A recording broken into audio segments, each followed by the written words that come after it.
Members and guests, we're going to get started shortly. If you could please find your seat, that would be great. Thanks. Great.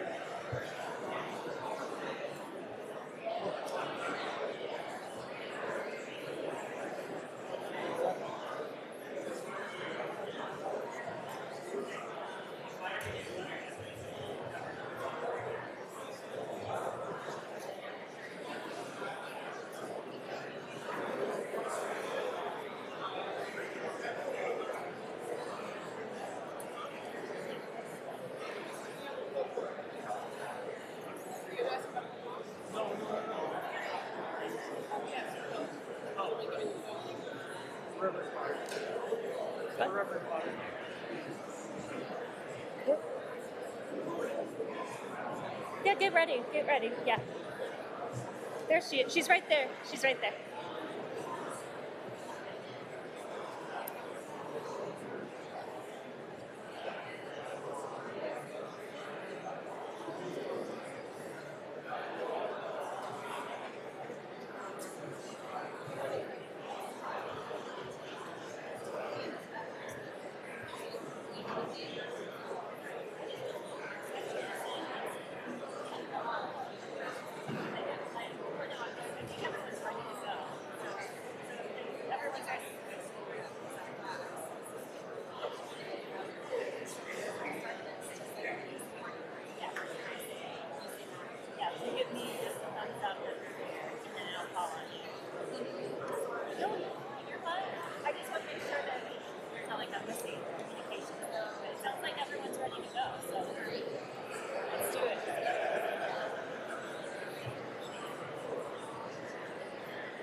I'm getting one.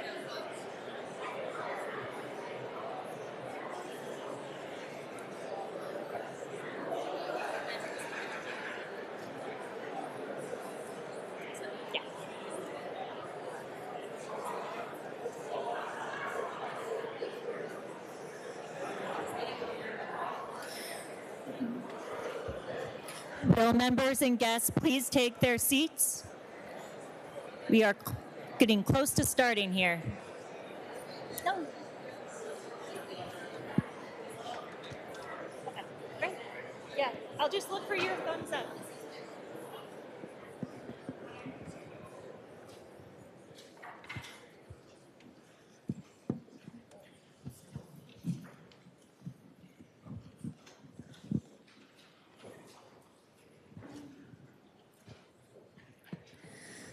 Madam Sergeant at Arms.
This joint assembly is convened pursuant to the provisions of JRS 3, which the clerk will now read. JRS 3, joint resolution to provide for a joint assembly to hear the inaugural message of the governor.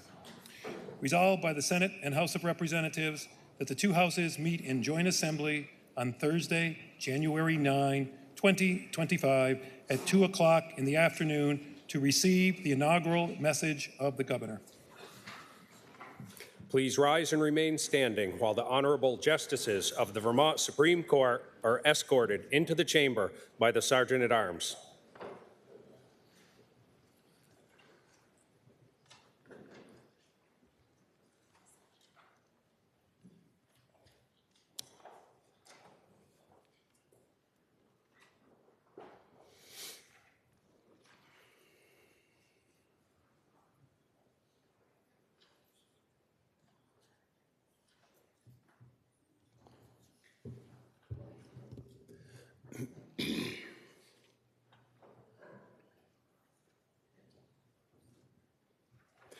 Please remain standing while Quebec's delegate to New England, Renee Sylvester, is escorted into the chamber by Major Casey Bell, Recruiting and Retention Battalion.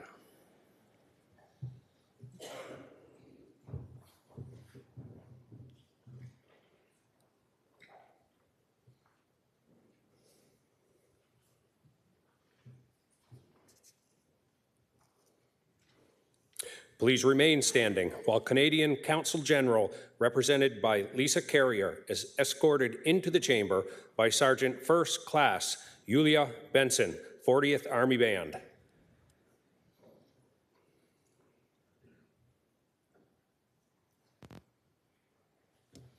Please remain standing while Secretary of State-elect Sarah Copeland-Hansis and John Hansis are escorted into the chamber by Senior Master Sergeant Darren Adams, 158th Fighter Wing.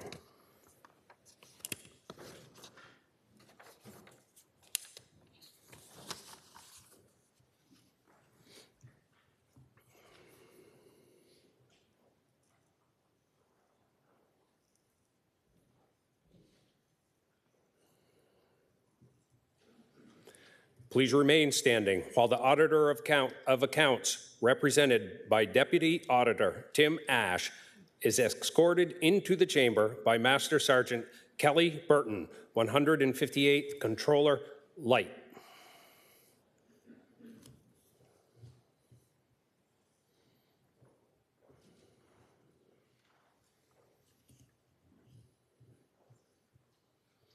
Please remain standing while Treasurer-elect Michael Pichek, Gavin Bowles, and Ashlyn Doyon are escorted into the chamber by Major John Hayward, 168th Brigade Support Battalion.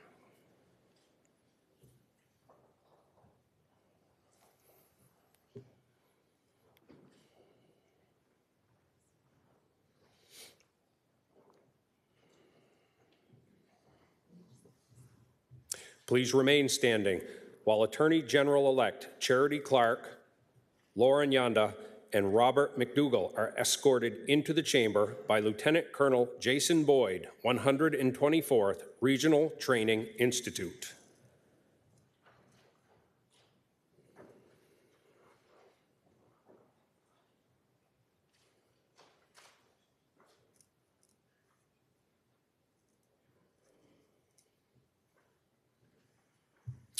Please remain standing while former Governor Peter E. Shumlin and Katie Hunt are escorted into the chamber by Chief Master Sergeant Peter Noble, Joint Forces Headquarters, Vermont National Guard.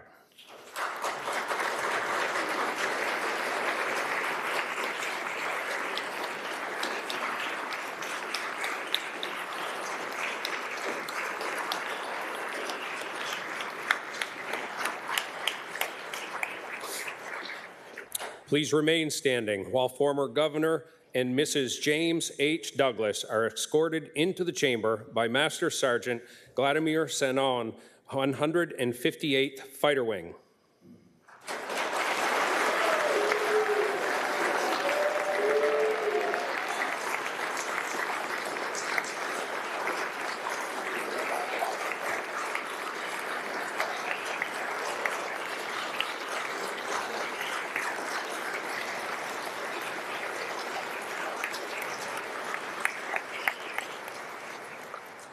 Please remain standing while former Governor Madeleine M. Kunin and Mr. Robert Stafford are escorted into the chamber by Airman First Class Malachi Thompson, 158th Security Forces Squadron.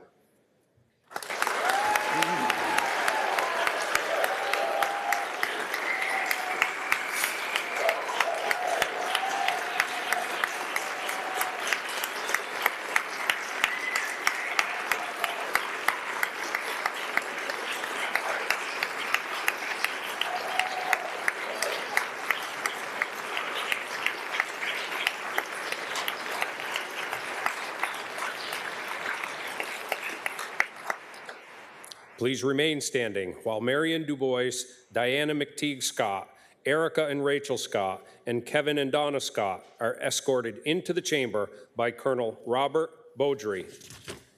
Joint Forces.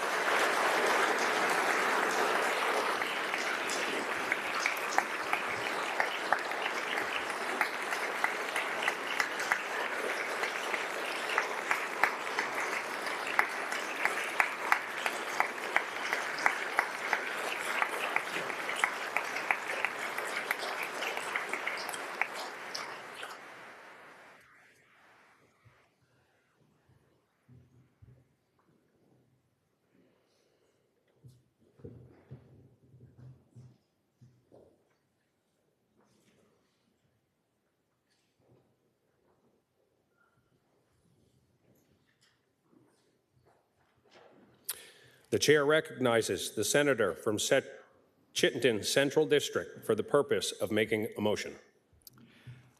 Mr. Chair, I move that a committee of 6 be appointed to wait upon His Excellency Philip B. Scott, the governor-elect, and escort him into the chamber for the purpose of receiving his inaugural message.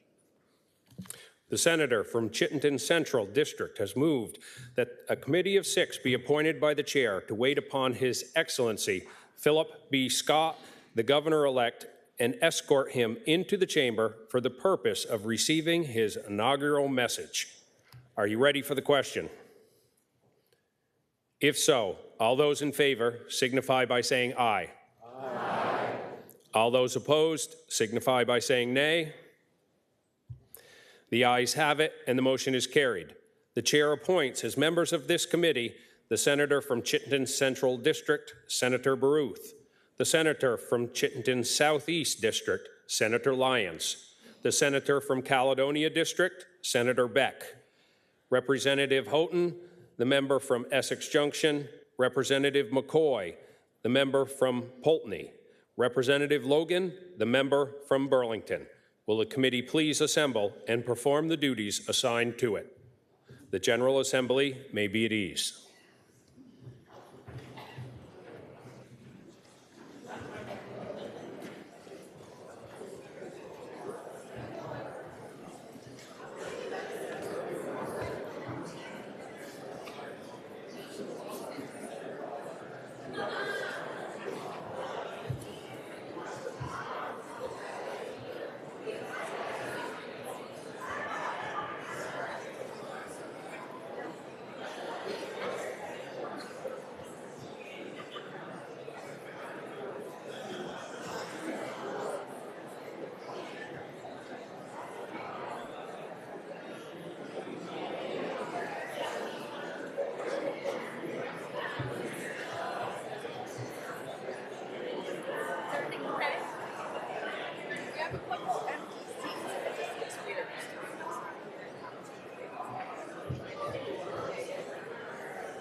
Madam Sergeant at Arms.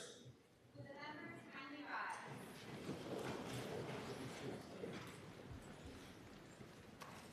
is my distinct honor to present to you the Governor of the State of Vermont, Philip B. Scott.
Welcome. Do you remember your first time here? I do.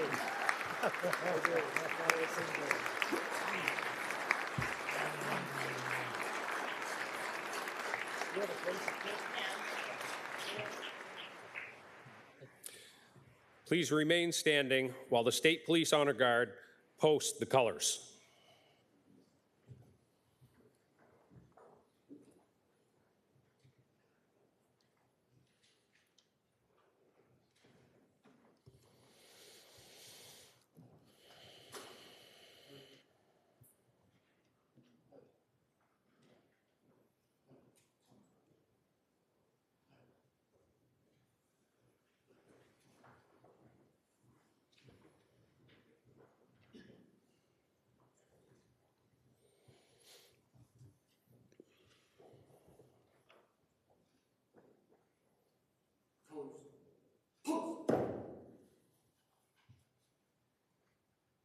Reason.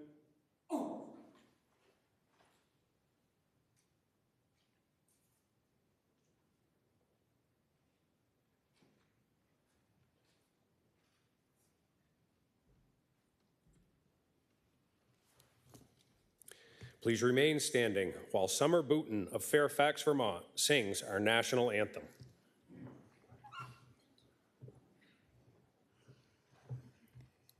Oh, say, can you see by the dawn's early light what so proudly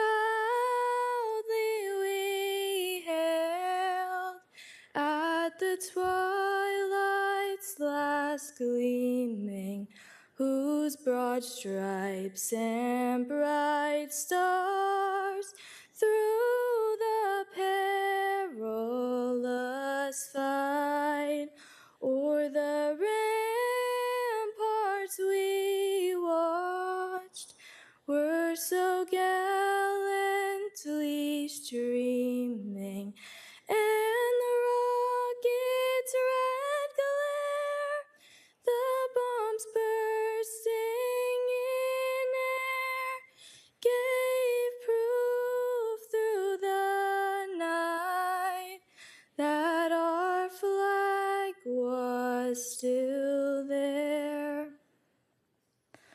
Oh, say, does that star-spangled banner yet wave o'er the land of the free and the home of the brave?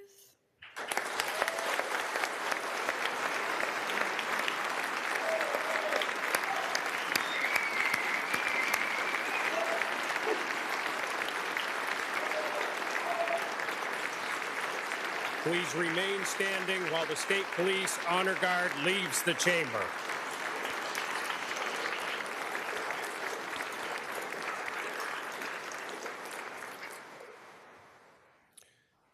Representative Kevin Coach Christie will now sing America the Beautiful.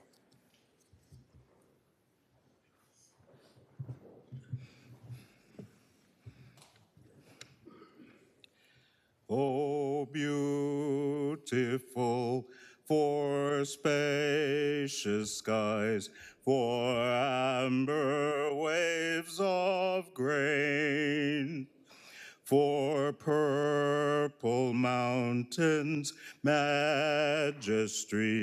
above the fruited plain. America, America,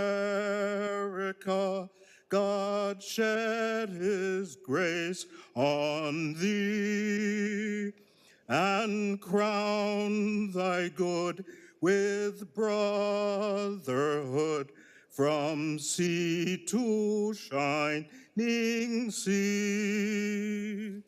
Oh, beautiful for patriot dream that sees beyond the years. Thine alabaster cities gleam, undimmed by human tears. America, America, God shed his grace on thee and crown thy good with brotherhood from sea to shining sea.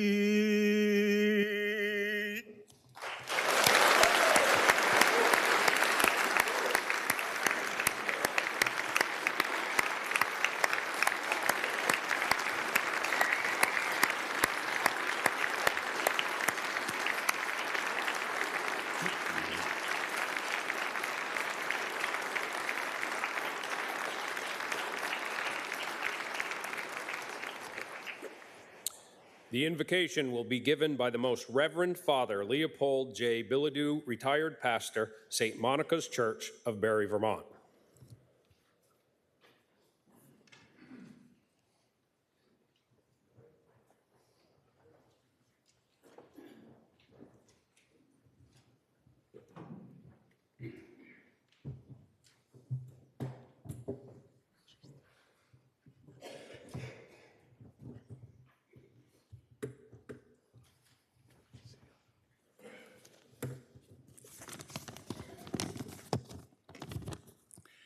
Someone once said that to he who sings, prays twice. So I'd like you to join with me in this little ditty. This is the day that the Lord has made, that the Lord has made. Let us rejoice and be glad in it, and be glad in it. This is the day that the Lord has made. Let us rejoice and be glad in it. This is the day that the Lord has made. Thank you. Let us pray. Heavenly Father, source of all life, freedom, and authority, we come before you in solemn prayer on this inauguration day of Philip B. Scott, the 82nd Governor of Vermont, and John Rogers as the Lieutenant Governor. We thank you for the many blessings you have bestowed upon our state, from its shores to its green mountains, to its farms, towns, and cities. We ask that you continue to watch over this free state, its citizens, and its leaders, now and for many years to come. In a special way, we ask you to pour forth your blessings upon Governor Scott and Lieutenant Governor Rogers, as well as their wives and families, as they begin their special service to the state of Vermont. Bless them with wisdom, courage, and love as they take the prescribed oath and accept the heavy responsibilities of our state's highest offices. Keep them always faithful to their solemn pledge and enable them, in your love, to bear true allegiance to the state of Vermont and its Constitution by seeking the common good of all Vermont citizens and by joining hands with all our fellow citizens in the ongoing work of building a state that seeks to be a place of freedom, justice, and compassion for those most in need, especially the poor, the marginalized, and the unemployed. A state that cherishes and uses wisely the resources with which you have endowed our land. May Vermont, founded as a beacon of religious liberty and toleration, continue to uphold this most cherished freedom by welcoming in the public square faith and the values that flow from faith.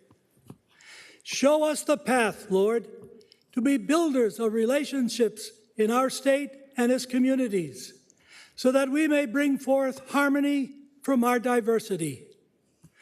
Bless our governor as he seeks to create cooperation among the government, business, service, and faith communities, so that together we may create opportunity for all our fellow citizens, especially the young people, to fulfill their God-given potential in loving homes and families and effective schools. Lead us, Lord, in finding ways to build trust in communities, to curb violence, and to protect the homeless, the destitute, the infirm, and the elderly. Give our governor, our legislators, and all those in government service an ever greater measure of understanding as they address the difficult problems that we are facing all. Most of all, Lord, give us joy and give us hope that we may be preserved in the freedom and unity in that peace that the world cannot give. And after enjoying the blessings of this life, may we be admitted to those which are eternal. We make this prayer in thy holy name. Amen.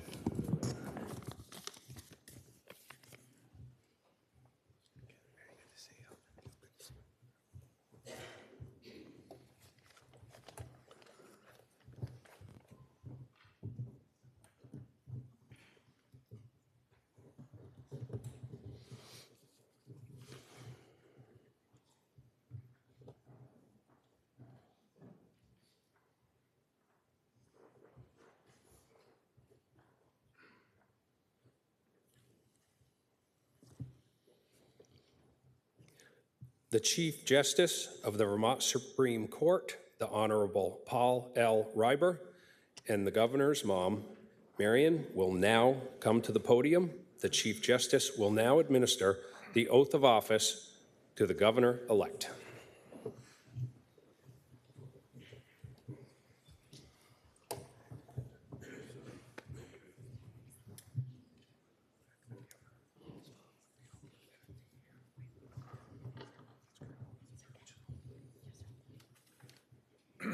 Governor, please raise your right hand and repeat after me. I, Philip B. Scott, do solemnly swear I, Philip B. Scott, do solemnly swear I will be true and faithful to the state of Vermont, I will be true and faithful to the state of Vermont, and that I will not directly or indirectly and I will not, directly or indirectly, do any act or thing do any act or thing injurious to the Constitution injurious to the Constitution or government thereof, or government thereof, so help me God. so help me God. I do solemnly swear I do solemnly swear that I will support the Constitution that I will support the Constitution of the United States, of the United States, so help me so God. help me God. I, Philip B. Scott, I, Philip B. Scott, do solemnly swear do solemnly swear that I will faithfully execute that I will faithfully execute the office of Governor the office of Governor for the state of Vermont, for the state of Vermont, and will therein do equal right and therein do equal right and justice to all and persons, justice to all persons, to the best of my judgment to the best of my judgment and and ability, ability, according to law. according to law. So help me So God. help me God. Congratulations.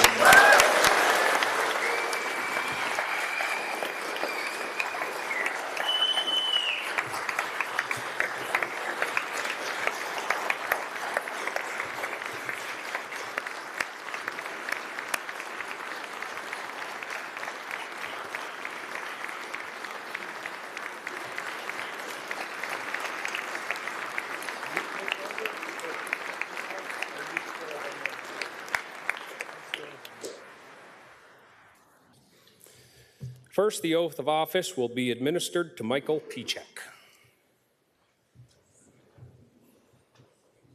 Do I have the script somewhere?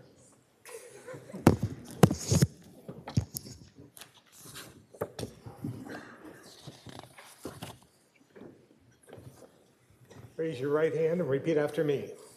I, Michael S. Pichek, I, Michael S. Pichek, do declare and affirm do declare and affirm I will be true and faithful to the state of Vermont, I will be true and faithful to the state of Vermont, and that I will not, and that I will not, directly or indirectly, directly or indirectly, do any act or thing do any act or thing injurious to the Constitution injurious to the or Constitution government thereof, or government thereof, under the pains and penalties of perjury. under the pains and penalties of perjury. I, Michael S. Pichek, I, Michael S. Pichek, do declare and affirm do declare and affirm that I will faithfully execute the office of State Treasurer that I will faithfully execute the office of State for Treasurer the state of Vermont, for the state of Vermont, and will therein do equal right and justice and will therein do equal right and justice to all persons, to all persons, to the best of my judgment and ability, to the best of my judgment and ability, according to law, according to law, under the pains and penalties of perjury. under the pains and penalties of perjury. I, this last one, I, Michael S. Pichek, I, Michael S. Pichek, do declare and affirm do declare and affirm that I will support the Constitution of the United States that I will support the Constitution of the United States under the pains and penalties of perjury. under the pains and penalties of perjury. Congratulations. Thank you, Governor.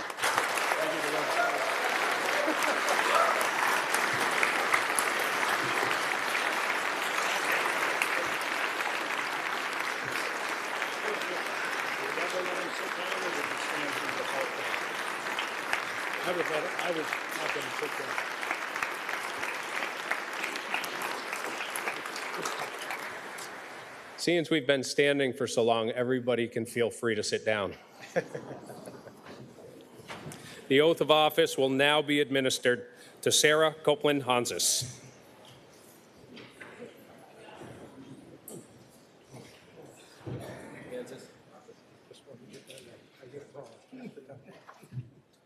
I know.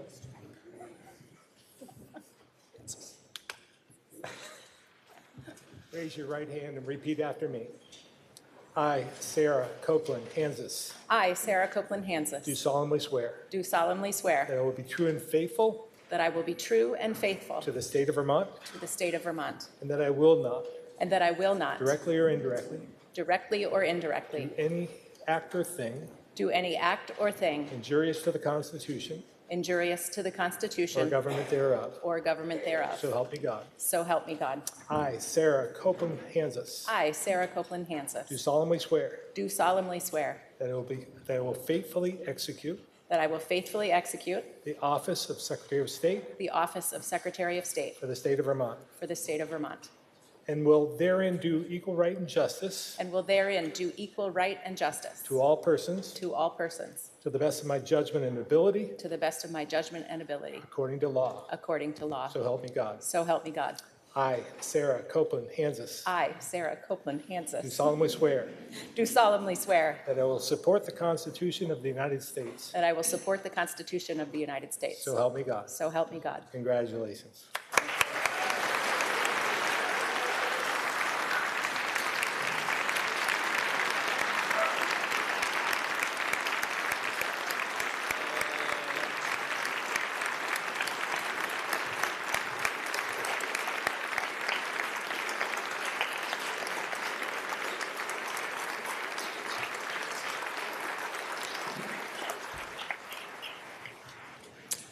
The oath of office will now be administered to Charity Clark.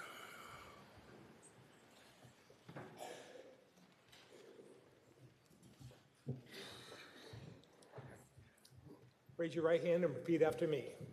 I, Charity R. Clark, I, Charity R. Clark, do solemnly swear do solemnly swear I will be true and faithful to the state of Vermont, I will be true and faithful to the state of Vermont, and that I will not, and that I will not, directly or indirectly, directly or indirectly, do any act or thing do any act or thing injurious to the Constitution, injurious to the Constitution or government thereof. or government thereof. So help me God. So help me God. I, Charity R. Clark, I, Charity R. Clark, do solemnly swear do solemnly swear that I will faithfully execute the office that I will faithfully execute the office of Attorney General for the state of Vermont, of Attorney General for the state of Vermont, and will therein do equal right and justice and will therein do equal right and justice to all persons, to all persons, to the best of my judgment and ability, to the best of my judgment and ability, according to law. according to law. So help me God. So help me God. I, Charity R. Clark, I, Charity R. Clark, do solemnly swear do solemnly swear that I will support the Constitution of the United States. that I will support the Constitution of the United States. So help me God. So help me God. Congratulations. Thank you, Governor.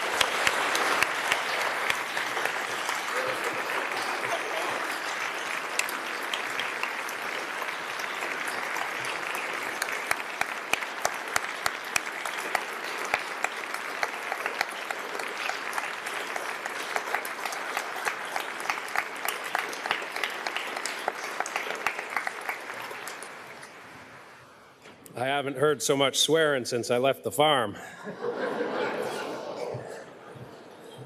A second invocation will now be given by Rabbi David Fainsilber of the Jewish community of Greater Stowe, Vermont.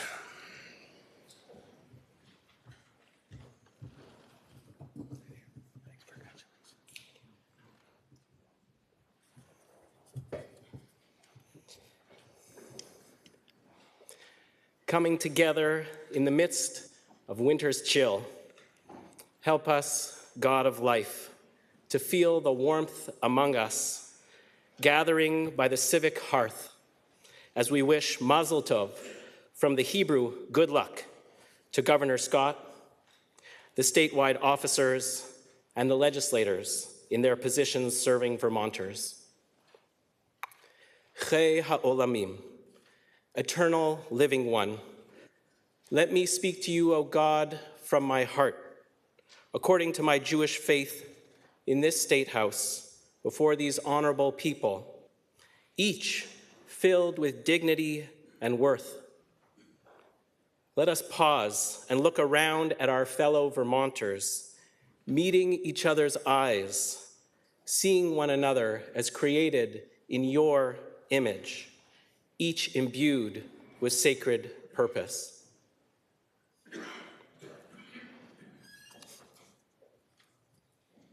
As I consider my words before these elected officials, I keep thinking about some conversations with folks in Vermont, each of them also created in your image, conversations that are keeping me up at night and that call me to action.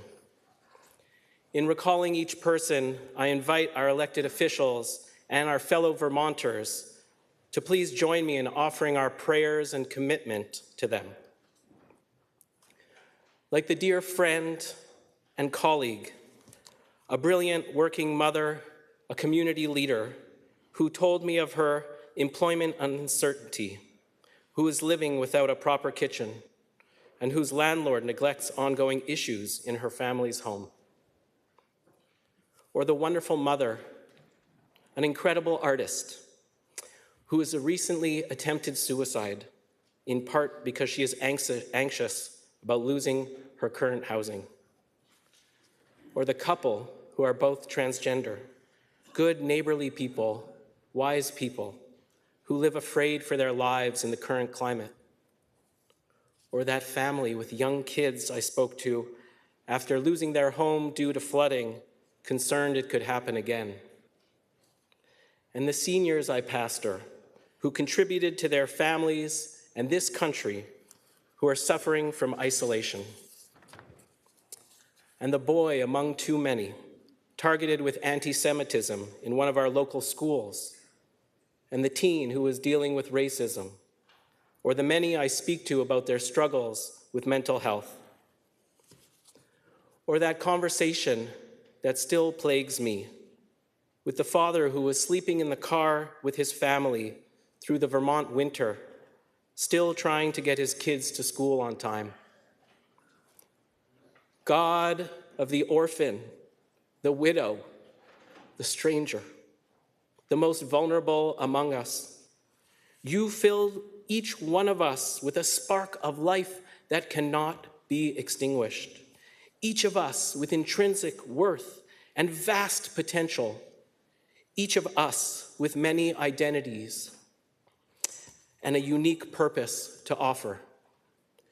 Each person I shared about is created B'Tselem Elohim, in your divine image. I know this because each one is utterly incredible and inspiring.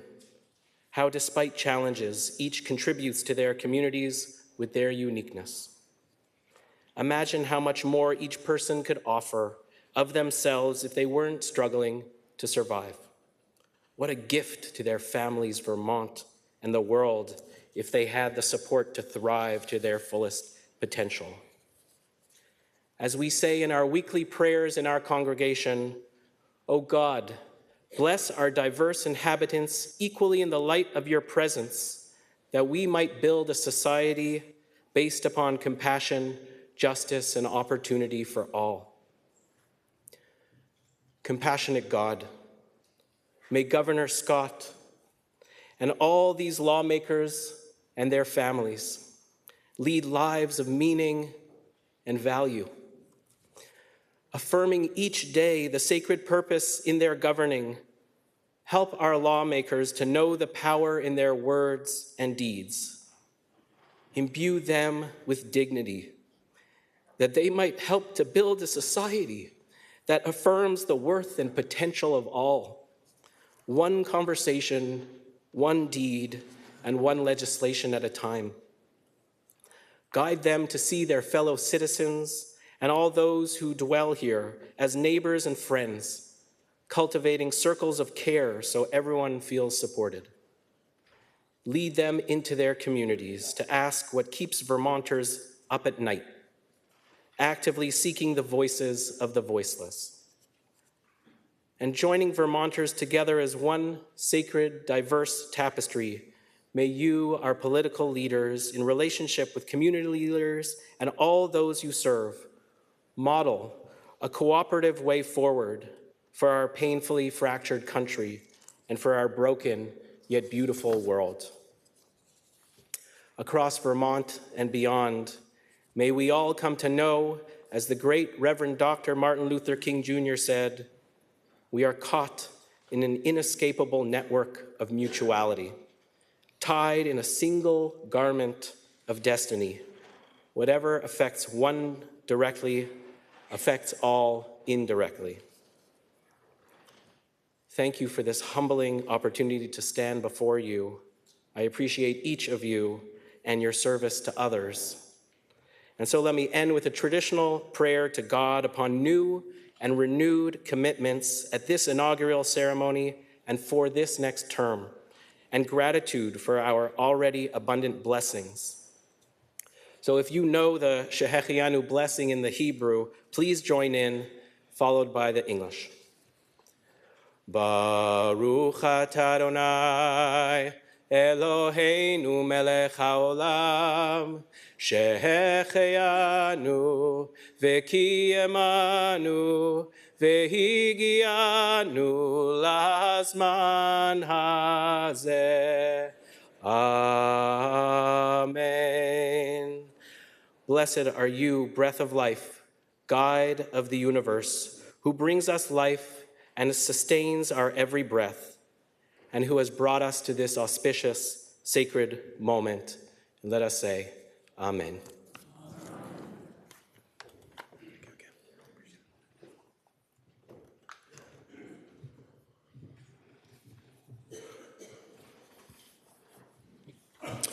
Patty Casey will now sing These Green Mountains.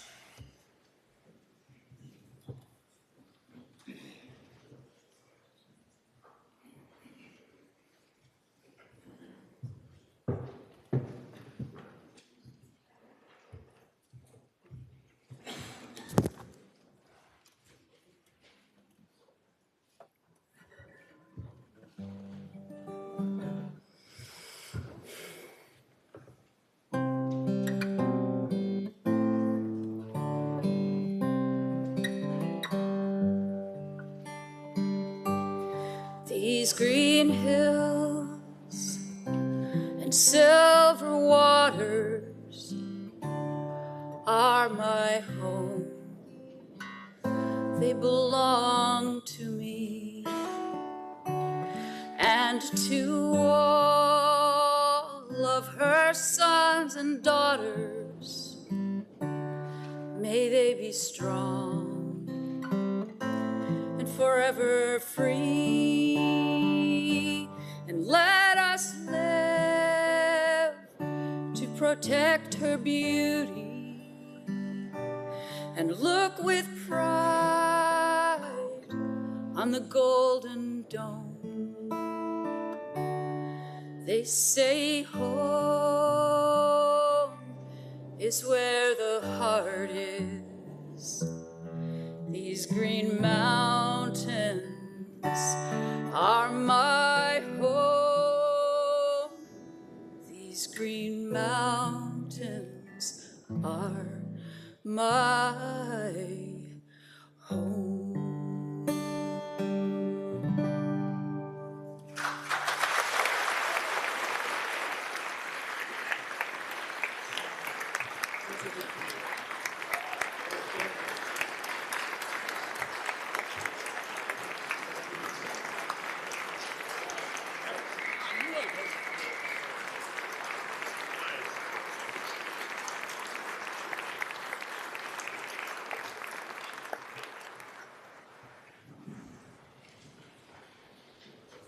It is now my distinct honor to present to you the Governor of the State of Vermont, the Honorable Philip B. Scott.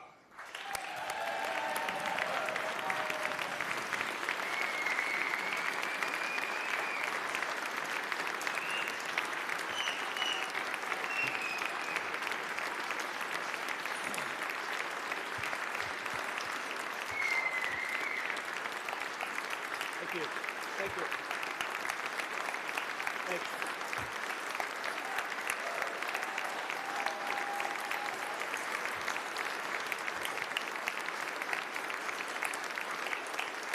Please.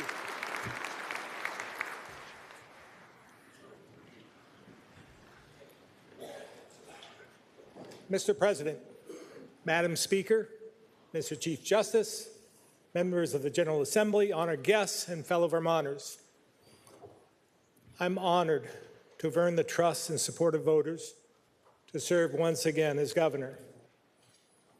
It's great to have former governors, Shumlin, Cunin, and Douglas with us today. And I just saw Governor Douglas leave. Now, he said it was nothing personal, nothing to do with anything I'm about to say, but he's got a flight to catch. So, and at least that's his story. I'm not sure if we'll see. I want to thank my wife, Diana, my daughters, Erica and Rachel, my mom, and my family and friends for their continued understanding of the day-to-day challenges and demands of this job. And that goes for your families as well. Public service is rewarding, but consuming, with a lot of time spent away from home.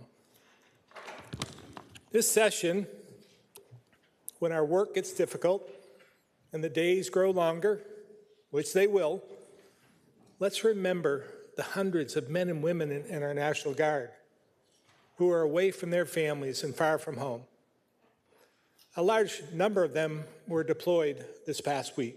In fact, last night, I met with a group that was leaving and assured them we would do our very best to take care of their families while they focused on their mission. We're joined today by General Knight and other members of the Guard, so I'd like to ask them and anyone here who has served in the military to rise and be recognized.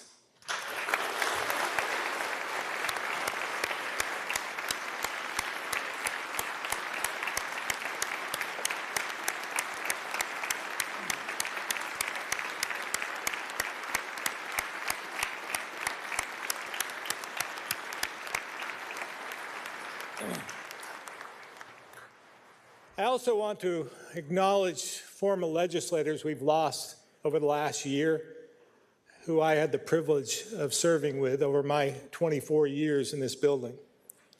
Bill Keogh, Kurt McCormick, Dick Sears, and Don Turner.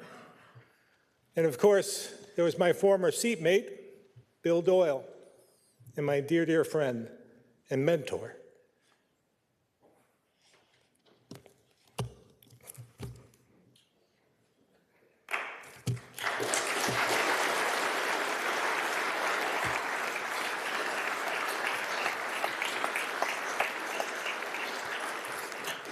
Dick Mazza, all respected and greatly missed. Between Senators Doyle and Mazza, they served 90 years in this legislature. One a Republican, the other a Democrat. But they had something in common. It had nothing to do with power or the influence earned in the hallways of the State House. They were both successful because their constituents back home trusted them to do the right thing and not fall into the trap of red versus blue, trusted them to put the people they represented first. See, they understood from the start that their job was to bring the perspective of their communities to the State House, not the other way around. They knew it wasn't legislators in this building who elected and re-elected them over those 90 years. So they worked for their constituents, their neighbors, and the folks who turned to them for help. When you think about it, that's really what being a legislator is all about. That's the job.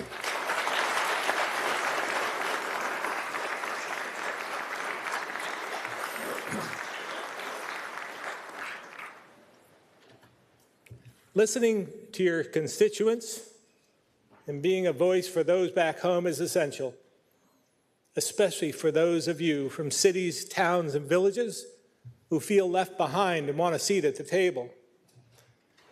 There's no doubt many communities, businesses, and families are struggling, but it's not hard to see that Northwest Vermont is doing better than all the others.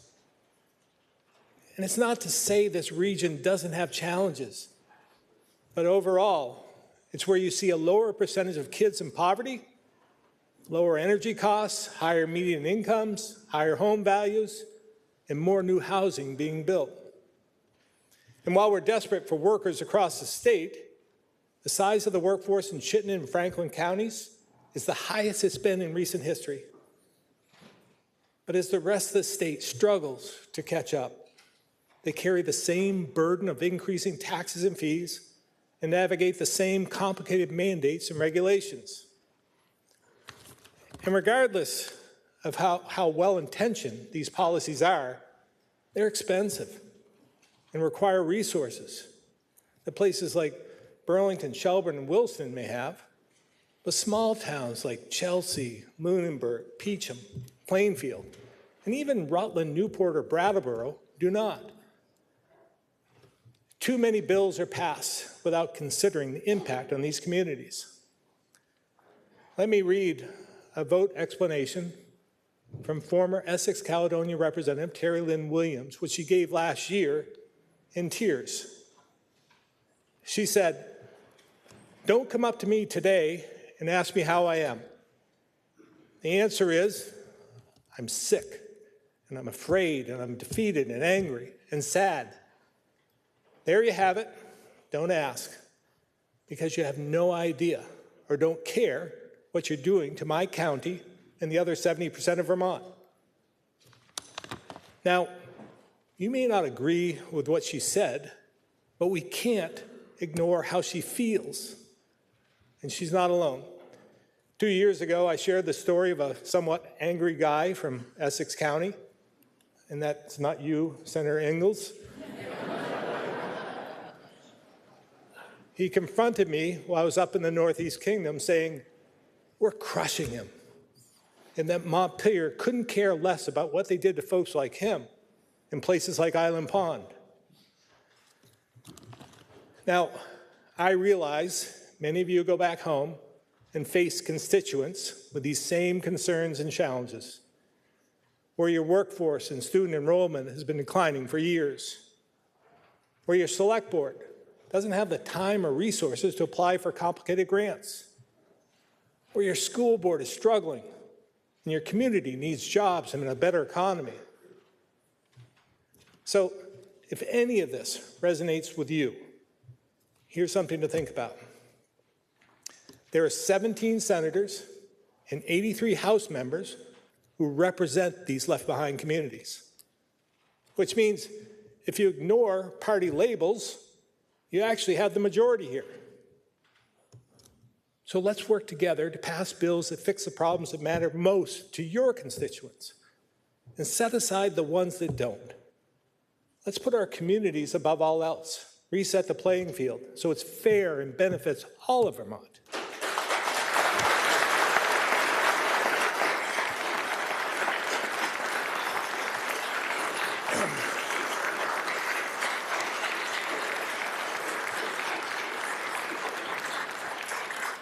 Now, let me ask you to think about a time when you're hunting, mountain biking, driving, or on a hike, and you've gotten turned around. You somehow got off the trail, took a wrong turn. It starts to get dark, and it hits you. I went the wrong way. When that happens to me, I stop, get my bearings, and get back on course.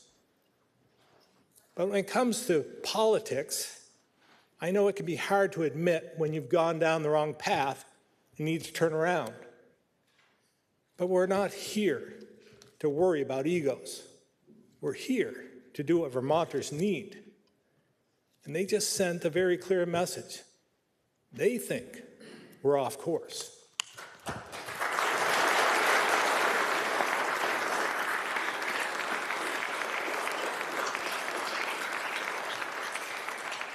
For my first 6 years as governor, we built budgets that funded our needs, made new investments, and stabilized the state's finances, all without asking Vermonters for more. This common sense approach led to historic surpluses, so we can invest in the initiatives we cared about without raising taxes. It wasn't always easy, but in the end, we were able to come to an agreement. But last biennium, things changed, and the legislature didn't have to compromise. So they built and passed budgets that met their wants, and then raised taxes and fees as necessary to pay for them. In response, Vermonters told us loudly and clearly, they expect us to get back on course, to spend within their means, and above all else, make Vermont more affordable for them.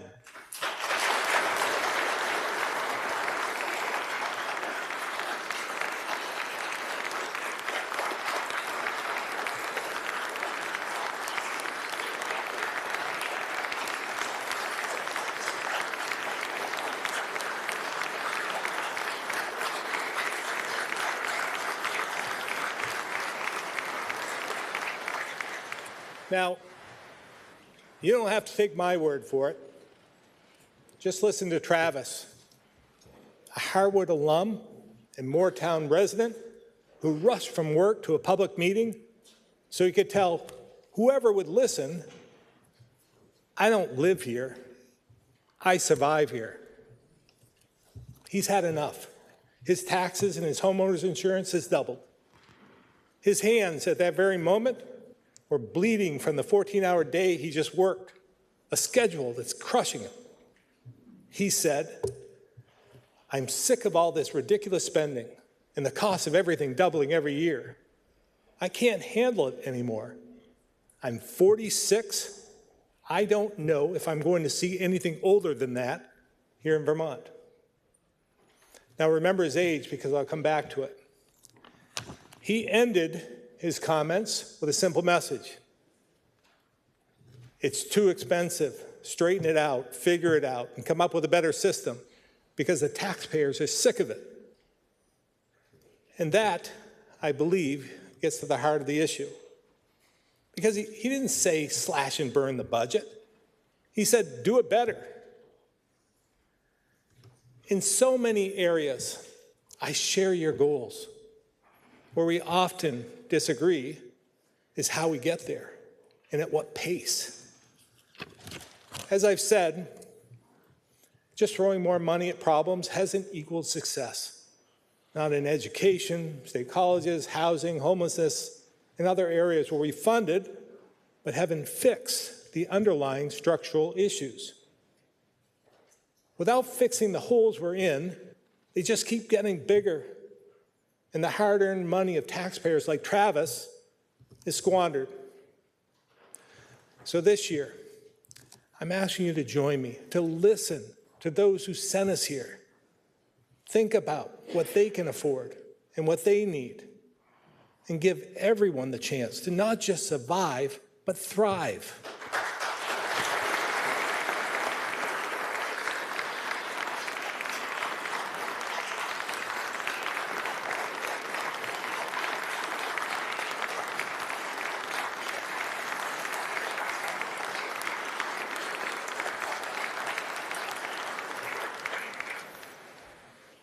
There's no doubt the root cause of our challenges is demographics, especially the size of our working class and number of students, which has been shrinking for decades. I know some look at recent data showing a population increase and think we've solved the problem. Well, while it's good news, looking at total population doesn't tell the whole story. What does are the numbers 14, 28, and 48. According to the Joint Fiscal Office, from 2010 to 2022 alone, we had 14,000 fewer Vermonters under the age of 18, 28,000 fewer age 40 to 54, which is prime working age, Travis's age, and 48,000 more over the age of 65. And here's why this matters. Because it means fewer kids in our schools, while we're still paying for the system built for tens of thousands more students. It leads to fewer high school graduates, which means less enrolling in our state colleges or replacing retirees in the workforce. It means fewer in the trades to build the infrastructure and housing we need. Fewer to work at child care centers and healthcare offices, fewer volunteering for your local fire department, fewer joining your police force, fewer teachers and bus drivers, and fewer to take care of loved ones in our long-term care facilities. It also means fewer workers generating state revenue, and no one to fill the jobs employers need to survive or grow.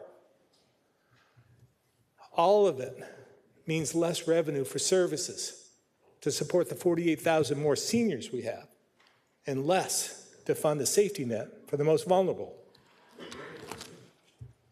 With fewer to pay for the growing burden of taxes and fees, education, utilities, and healthcare, Vermont becomes less and less affordable for those still here.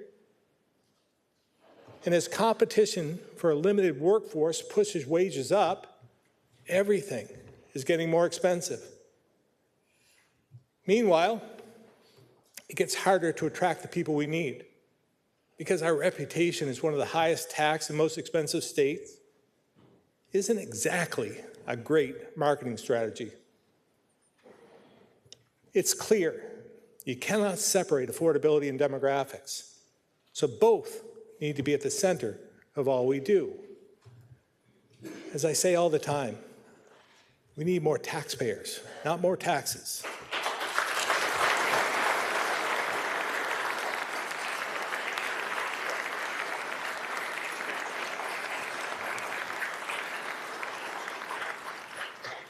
Housing is a great place to start.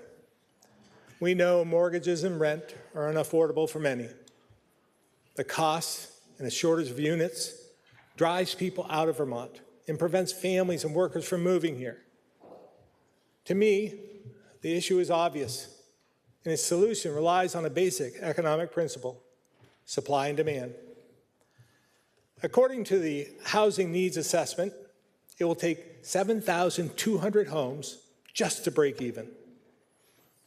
And if we want to grow the workforce beyond what we have today, we need over 8,000 homes a year for the next 5 years.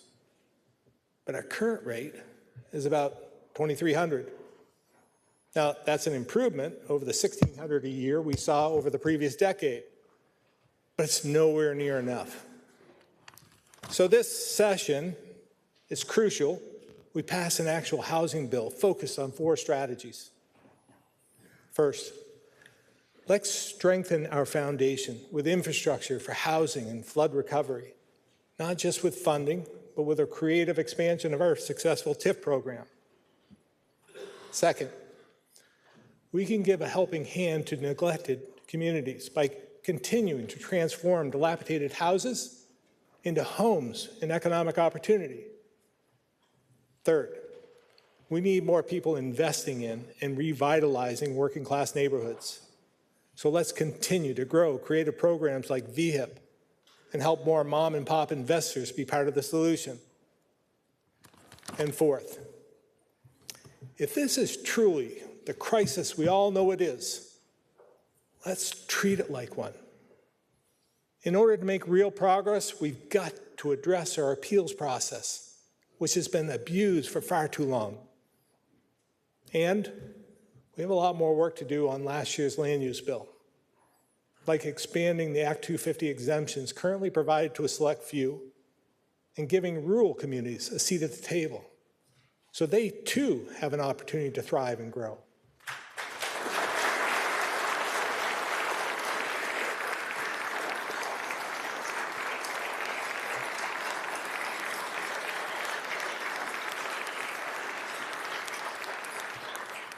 As one national housing expert recently put it, it's long past time to legalize housing.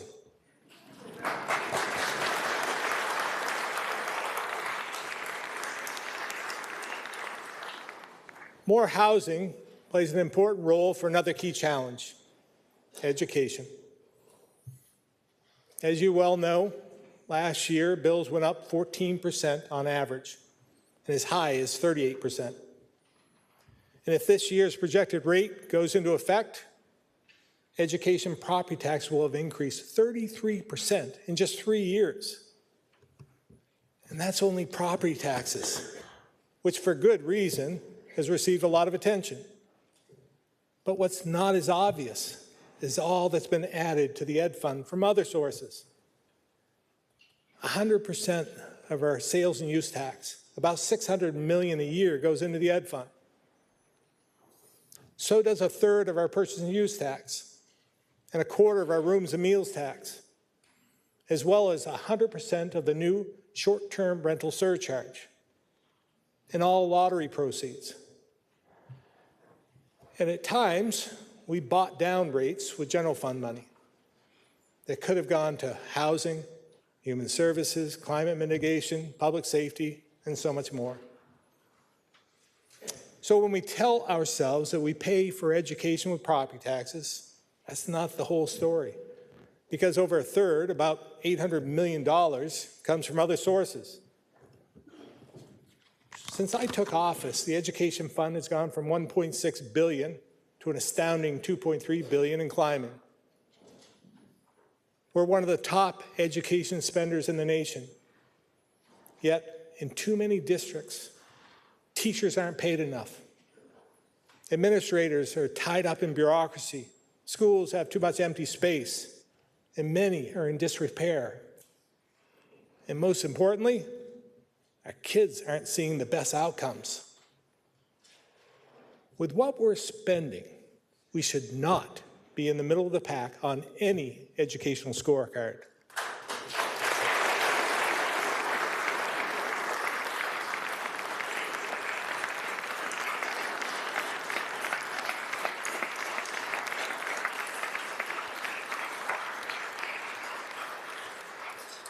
And our kids should all be at grade level in reading and math. But in some grades, less than half hit the mark. While educators, administrators, parents, and kids are doing their very best to make things work, the statewide system is broken and failing them. So, what's causing the problem? First, it's the way we pay for it, the funding formula. 48 states set the amount they will spend on education each year. Vermont does not. Here, every school budget is set by school boards. And if local voters pass it, the state is required to pay it, no matter how much it costs. Then the state sets the property tax rate using the CLA, grand list, pupil weights, and a bunch of other complicated stuff that few understand. And it's typically done weeks after budgets pass and months after they're built. So when school boards and voters make their decisions, few know the impact on their property taxes. We all know there are some communities whose taxpayers can't afford to pay more, so they keep their spending low in hopes of smaller tax increases. But too often, the communities that have more can afford more, so they spend more. And those higher spenders can actually increase the rates of those whose kids and teachers are getting less. Next, we need to take a hard look at how we govern and administer education. Put simply, we have a lot of buildings, classrooms, adults, and layers of bureaucracy, but fewer and fewer kids and taxpayers. Today, we have 83,500 pre-K through 12 students paid for by the Ed Fund. For the 80,000 who are in public schools, we have 52 supervisory unions, 119 districts, and 287 individual schools. We also have among the very smallest class sizes in schools in the nation, and the very lowest student-to-teacher and student-to-staff ratios. Now, some may think this is a good thing, and maybe it is. But the evidence shows that many high-performing schools throughout the country are larger, with bigger classes and higher ratios. The bottom line is, our system is out of scale and very expensive. And as obvious as these challenges are, we haven't been able to fix it. Efforts like Act 68, Act 46, and Act 127 have fallen short because they tried to tinker with an existing structure that simply isn't working well. So let's have the courage to fix the entire system, to make it work better for all kids and give them more opportunities from cradle to career.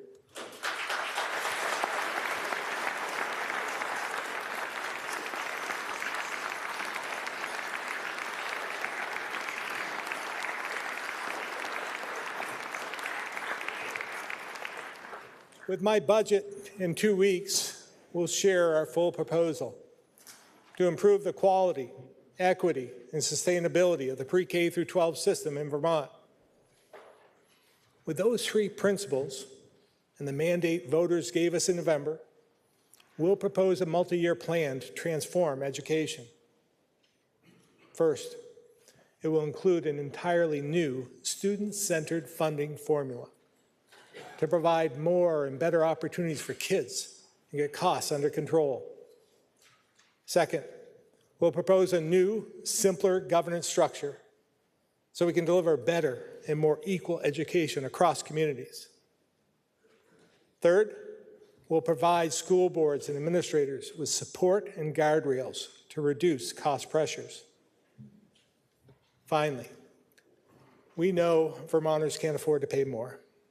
So if school boards contain spending growth to the projected level, my budget will lower the impact of this year's increase with a goal to eliminate it.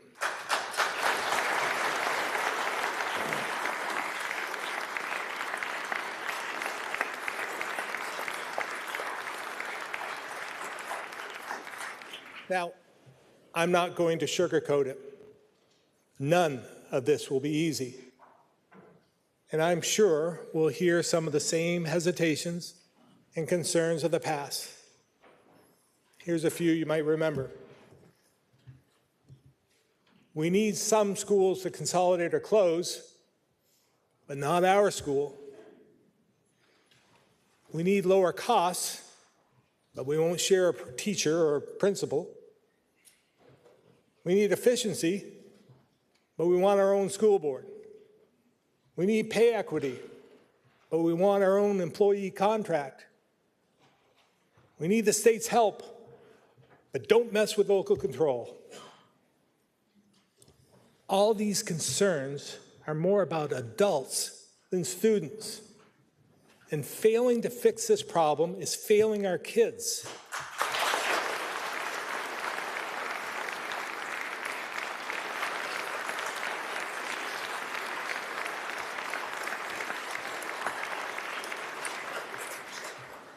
So let's be bold. Let's be the ones who make the difficult decisions to move towards the real change the system needs and our kids deserve.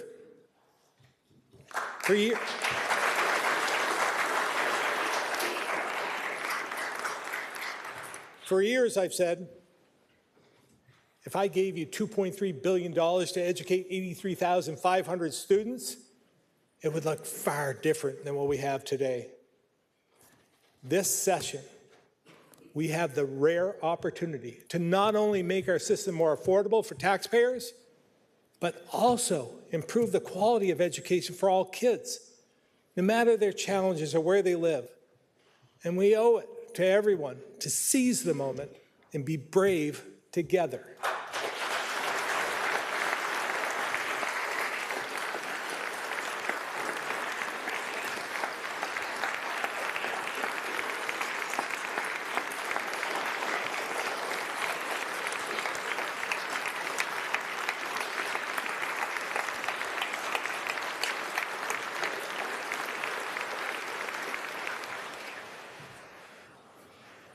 There are no silver bullets, no simple solutions to any of this. But in a state with so many crises, from demographics and workforce to public safety and disaster resiliency, to affordability of government, healthcare, education, and the cost of living and doing business, we need to start somewhere. I believe prioritizing housing and education in a way that makes Vermont more affordable, not less, is how we make the biggest gains. In the coming weeks, we'll talk about how to stabilize our healthcare system, share proposals to improve public safety, strengthen communities, and support climate change policy that's achievable and affordable. So we'll be juggling a lot of issues, but it's more important than ever to prioritize and stay focused on the fundamentals that matter most to Vermonters. In a few short months, I'll be standing right here again as we adjourn the first half of the biennium. Those of you who have been around a while know our time together will be gone in a flash.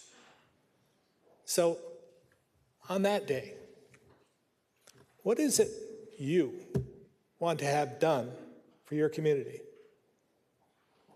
What priorities of theirs will you have addressed? I can promise you my efforts, my focus, and those of my entire administration will be squarely on solving the problems Vermonters sent me and all of you here to solve. Creating a high-quality, equitable, and sustainable education system. Pushing for regulatory changes to legalize housing.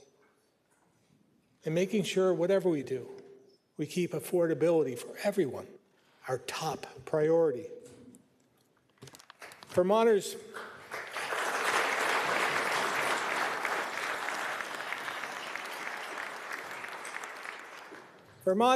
asked us very clearly to separate our wants from our needs and to fix, not just fund, issues that have a major impact on their lives. Now, I know this is your process, and I know what's taken up this session, and whether we make progress on these issues or not is in your hands. So I'm asking each of you to think about what Vermonters will say about our work at the end of the session, to use the time between now and adjournment wisely, to prioritize the issues and perspectives of your constituents, and make sure the concerns of your communities are heard.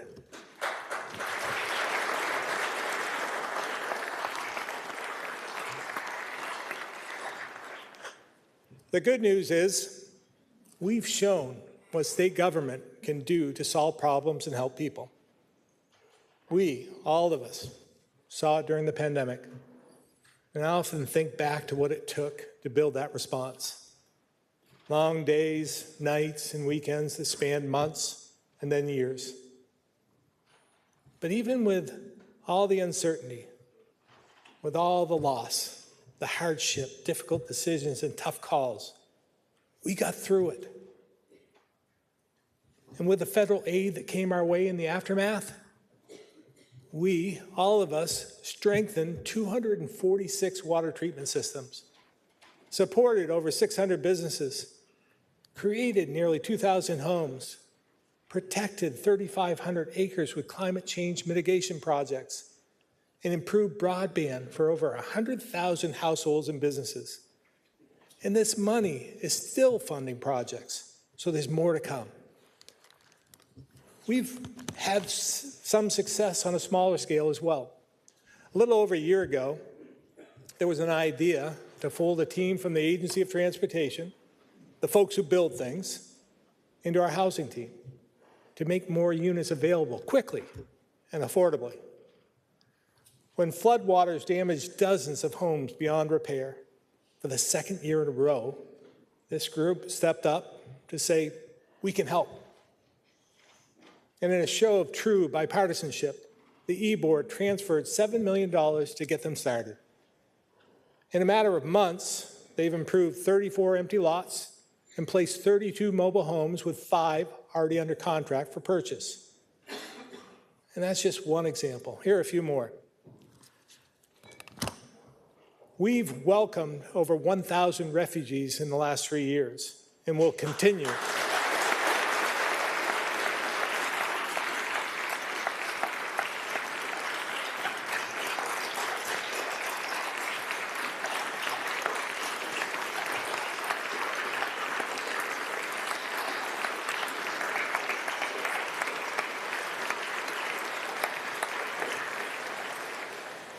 And we're going to continue to do our part. While we're not claiming victory, overdose and suicide deaths are trending downward. So are highway fatalities and crashes. Since October of 21, state funding for brownfields has cleaned up 42 contaminated sites, making way for over 700 new homes, adding economic value for communities after years of being an eyesore.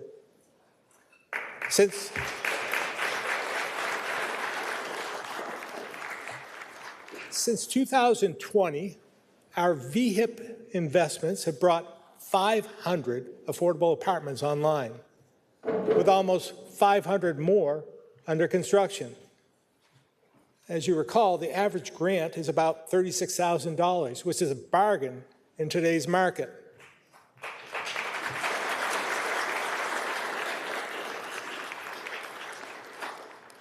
State parks welcomed over 1 million visitors this year, one of our best years ever, despite the flooding. VOREC, the Vermont Outdoor Recreation Collaborative, is paying off, contributing $2.1 billion to our economy in 2023. This puts us second in the nation after Hawaii. We've issued hundreds of rays of kindness, recognizing Vermonters for their everyday good deeds, which includes Mr. G, a teacher in Northfield who's here today, for his Walking Wednesday group that's been connecting students to exercise in their community for years. To better serve Vermonters, we've started the long overdue process of modernizing our 55-year-old unemployment IT infrastructure. We've completed major projects like the 1,000-foot runway expansion at the Franklin County Airport, which, coupled with the expansion of water and sewer, which we did, will make Highgate an economic hub.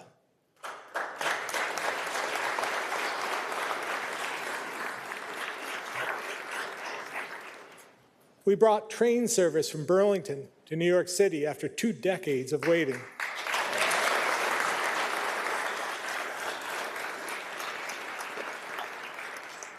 But that's nothing compared to another huge accomplishment in transportation. Because this year, we had just one truck stuck in Smuggler's Notch.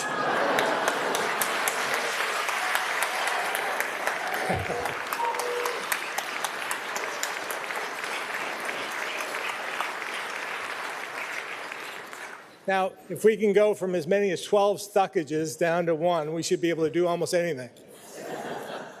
Kidding aside, all across the state, there are good things happening, large and small, every single day. Last year, I talked about the countless Vermonters leading by example to support their communities in good times and bad. It's something we saw in the summer of '23 and again in '24 when flood waters ravaged the state. And Vermonters tapped into the same stubborn sense of community to once again help their neighbors muck out and clean up. But it's not just about lending a hand. It's the genuine concern for others, the selflessness that sets us apart. About a month after this year's flood, me and my team were in Lyndonville, talking with the town about their many challenges. With back-to-back floods, the local teams were exhausted. The NEK's 2-person long-term recovery group was struggling to keep up with all the need. The select board was piecing together funding to cover costs, and they were all spread too thin. But what struck me, and has stuck with me, was something one of the local homeowners said. Carrie and her husband Nathan gave us a glimpse of life on Brook Road, which along with Red Village Road, saw some of the worst damage and left many, them included, on an island in their own homes. Since they couldn't drive in or out, they had to walk one kid up the road and the other down to get them to school. Family members were carrying in groceries on foot. And as their generator was running low, they were trying to figure out how to get fuel. But Carrie wasn't sharing this story to complain.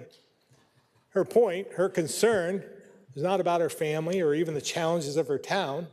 She said, I'm just worried about the folks up in Kirby. Because even with all Lyndon's struggles, she knew they had more resources than their smaller neighbor. This is the selflessness. This is a stubborn sense of community that inspires me to do the work, to make the lives of these Vermonters and all Vermonters easier and better every day.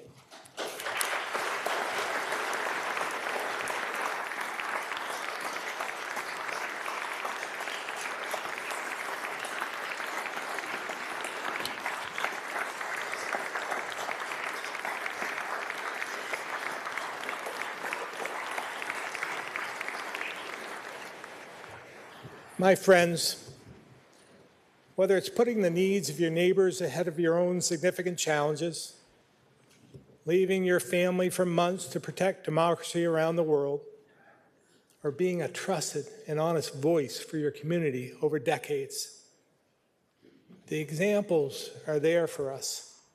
We just need to learn from them. This year, once again, we've been asked to step up, to solve big problems and help people. And there's no doubt our challenges are great. But if we meet them head on, accept reality, but refuse to settle for it, I know when this session comes to a close, we'll be able to go back to our communities with our heads held high, proud of the work we did here.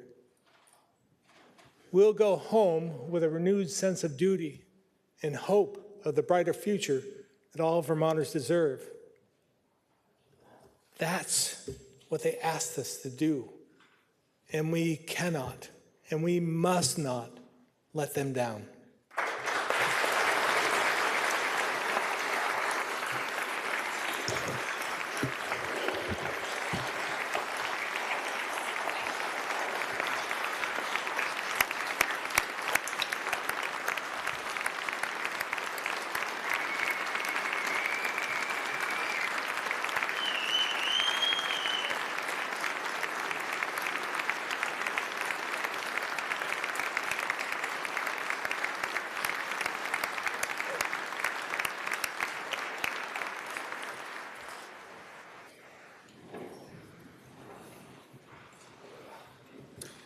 The benediction will be given by the Reverend Robert A. Potter, Senior Minister, Peacham Congregational Church.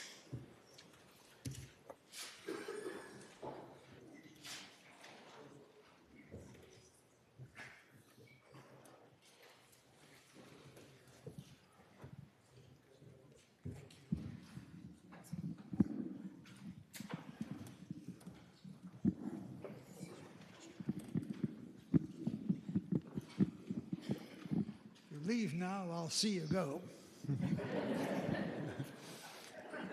Ministers are sometimes accused of talking down to their congregation. Truly, we are here on the same level, except for the guys behind us. I asked Scott Peck one day, why does he want to be a senator instead of a representative? And he said, well, I want to sit up there in one of those big red chairs.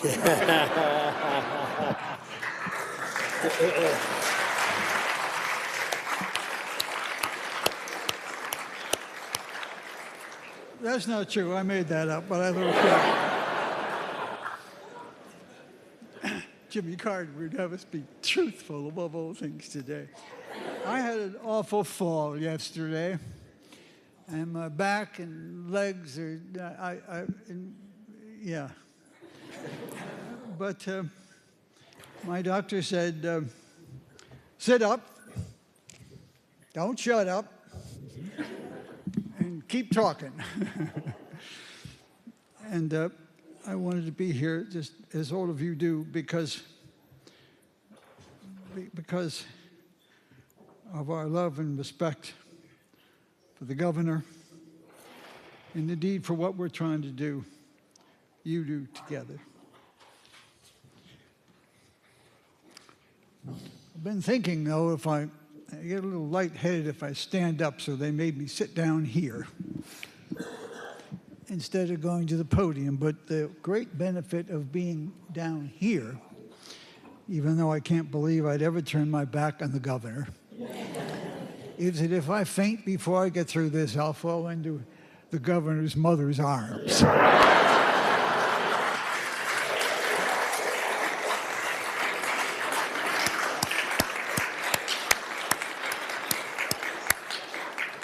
She's a dear friend of many years, so she'll understand, won't she? I want to thank my son, my wife of 67 years. And I'm about to be 90 years old, so I guess I have a right to fall apart. And my son, Jeffrey, Dr. Jeffrey, who is the pastor of Old First Church in St. Johnsbury. I think it was a humorous dream. Now the text. And I'll try to stick to it. When I conversed with my longtime friend, the governor, I said, Phil, you cannot afford, and he leaned in, of course, at the very words, you cannot afford not to have me give the benediction at your inauguration. It won't cost the state or a taxpayer a penny. Except for me. Unless we lose our sense of humor amidst enormous challenges and think that only one party is concerned about cost. Let me remind you that a few years ago, protesters, 100 of them, as I remember, shouted from the balcony during my benediction. This is my 7th. We want a single-payer system.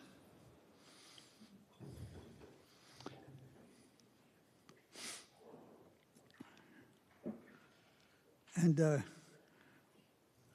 governor at the time was a Democrat. Can you imagine a Democrat saying we can't afford it? Now, those are not my words. I've just come from the town dump. Well, not just, but. And they told me which party to vote for. And I said, no thanks.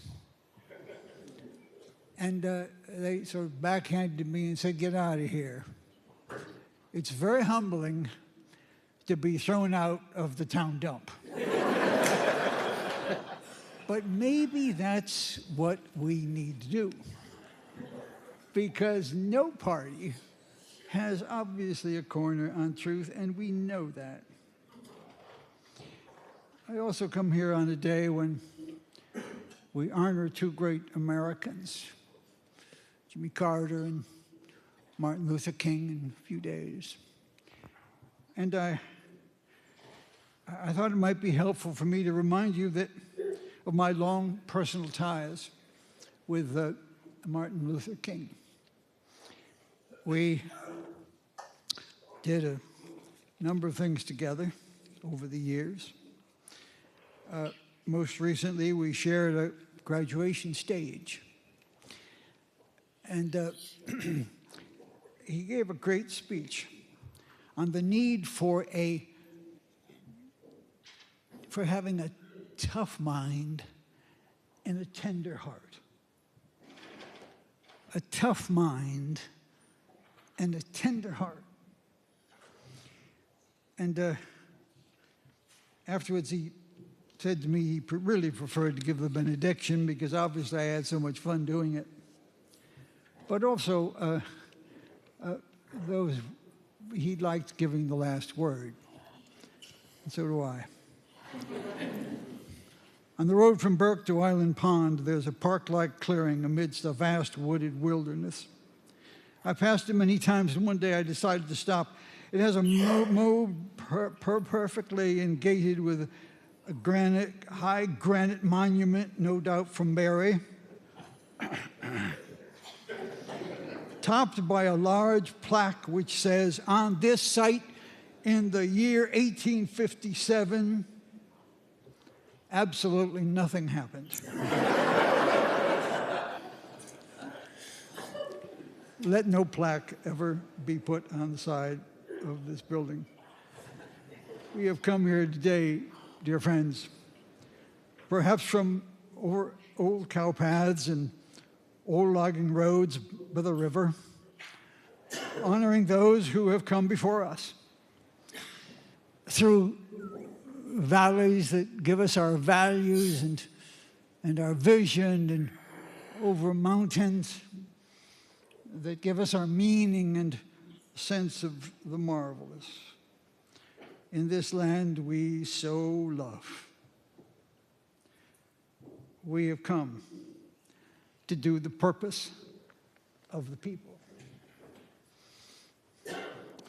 We come with the agricultural goddess above us, that same old symbol of sacred earth and serious hands, of our history and our hope and our hard work. And it is wise that we give her renewed life with our vitality and our vibrance, and never giving up in spite of the enormous challenges that we obviously face. And then also above us is that great motto, freedom and unity, reminding us to hold fast to what lasts among the highest values ever revealed to humankind. In a wild, weary, yet wonderful world, somewhat fearful of freedom in a disunited United States, we come today, don't we, to pledge to our people to serve the common good with uncommon greatness. We can do that because we're Vermonters. We know how. But as Martin Luther King said in that speech, you just gotta do it. Finally, we're going home. Way up in the land of Canaan, Vermont, near where I recently served the Church of the Great North Woods, I found a mountain called Monadnock, Indian for a mountain that stands alone. Mountain that stands alone. Magnificent for a mountain, but not for you and me. In Phil's first inaugural address, he told us that his father died when he was 11. My mother died when I was 11. We knew then and we know now that we do not stand alone. No one in this room got to where we are today by standing alone. No one.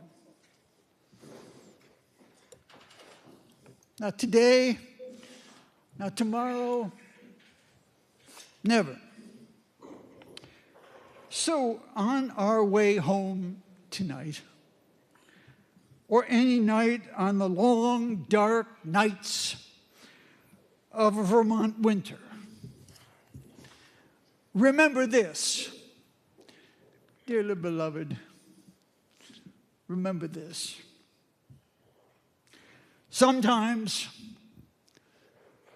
somehow, somewhere, somebody loves us. Somebody loves us. May we, knowing that love, may we have the courage to carry on. Carry on. Carry on. Carry on, Governor. We love you. We do. That's the last word.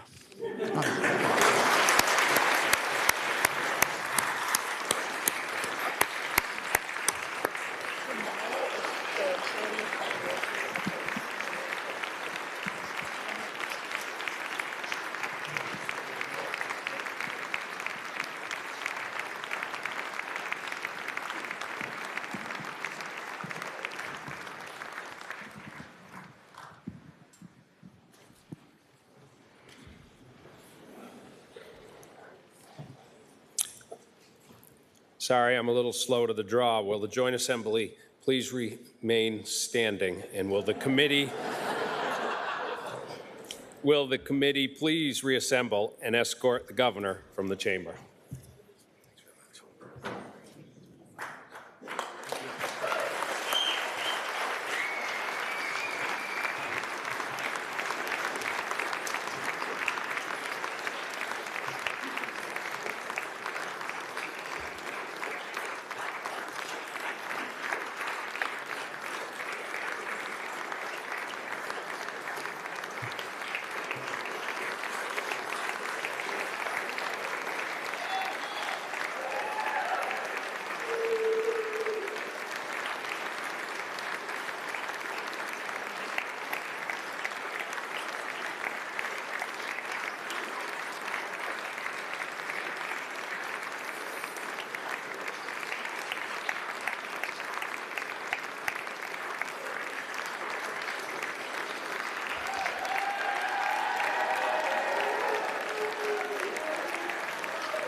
Please remain standing. Will the Sergeant at Arms please escort the Honorable Justices of the Vermont Supreme Court from the chamber?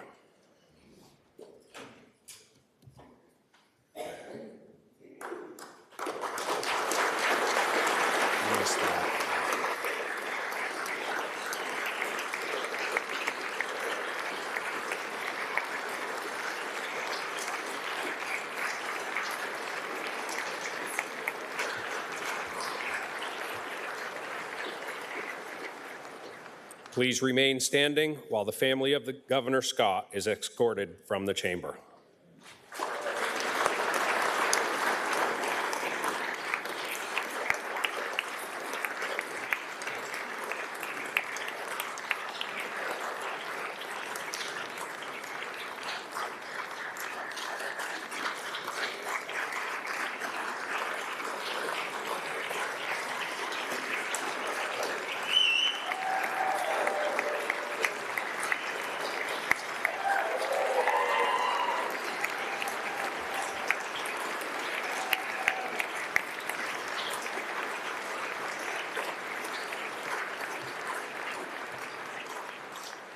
Please remain standing. Will the National Guard please escort our distinguished guest from the well of the House?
There being no further business, I do hereby declare this joint assembly dissolved.